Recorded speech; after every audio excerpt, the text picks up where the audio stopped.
so much, Mr. Chair.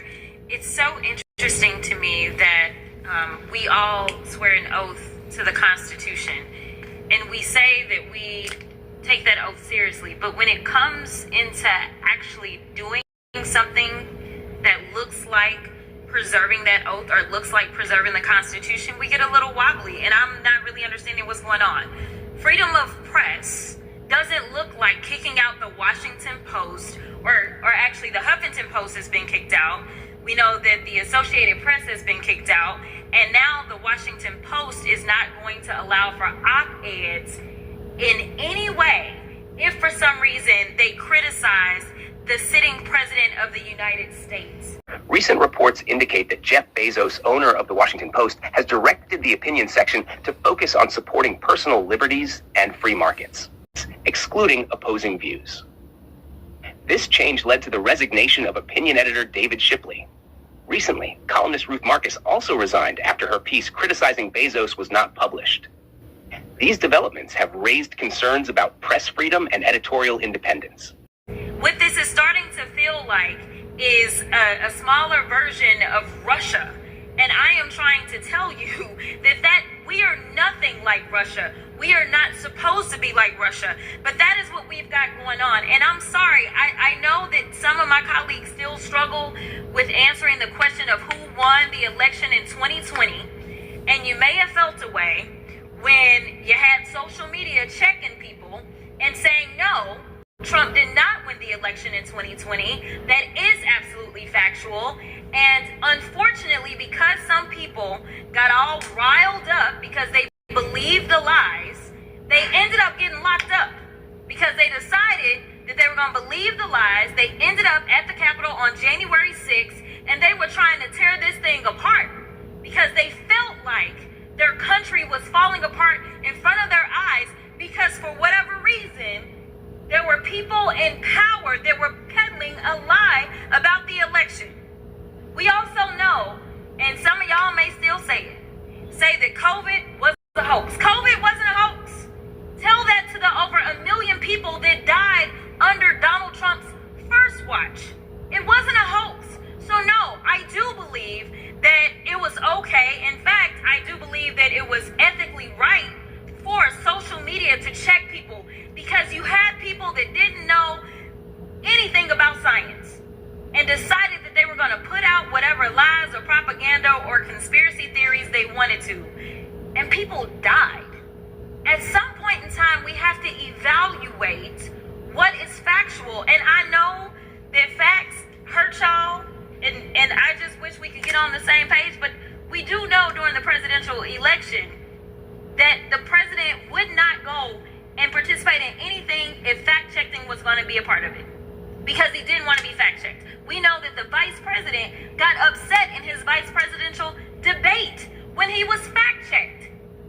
It used to be a time in this country that we as members of Congress or elected officials thought that it was okay to just tell the truth. Instead, we're pushing conspiracy theories, and some of them are killing people. It's the same thing that we have coming out of Doge. It's the reason that people are dying. It's the reason that farmers are losing their farms, because we continue to peddle conspiracy theories. It is time for us to say, Mr. President, guess what? Russia invaded Ukraine. Russia invaded Ukraine on February 24th, 2022. Vladimir Putin announced a special military operation, claiming it was to protect Russian-speaking populations in eastern Ukraine and to prevent Ukraine from joining NATO. He framed the invasion as necessary to demilitarize and denazify Ukraine, though these claims were widely dismissed by the international community as baseless. The conflict followed years of tension stemming from Russia's annexation of Crimea in 2014 and its support for separatist movements in eastern Ukraine.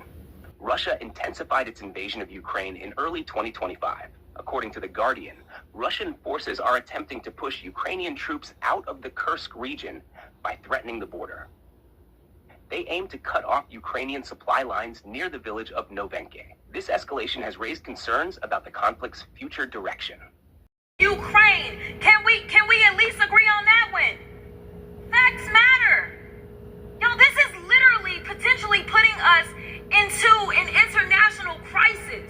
We may be heading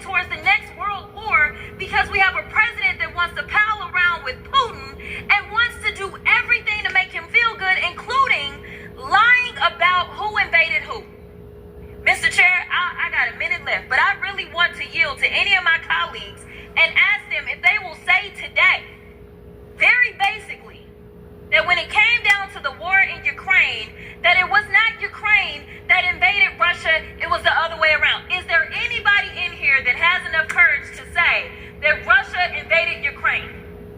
You can have my time. And this is yet the problem. This is the problem. That is not infringing upon free speech. Will the gentlelady yield? I will yield to the...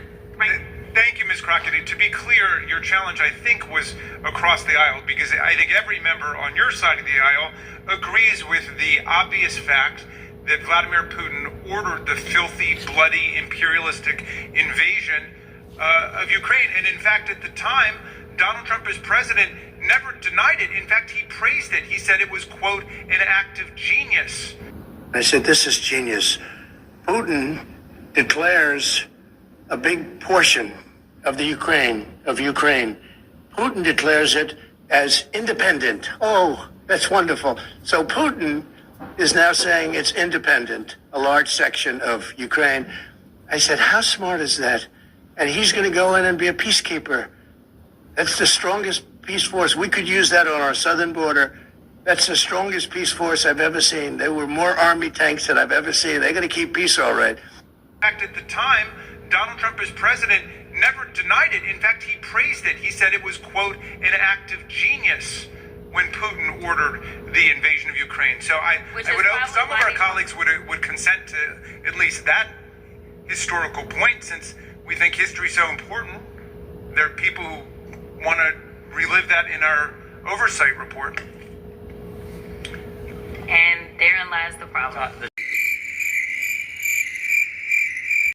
Before leaving the channel, don't forget to hit the subscribe bell and hit the like bell. It helps the channel grow. Thank you.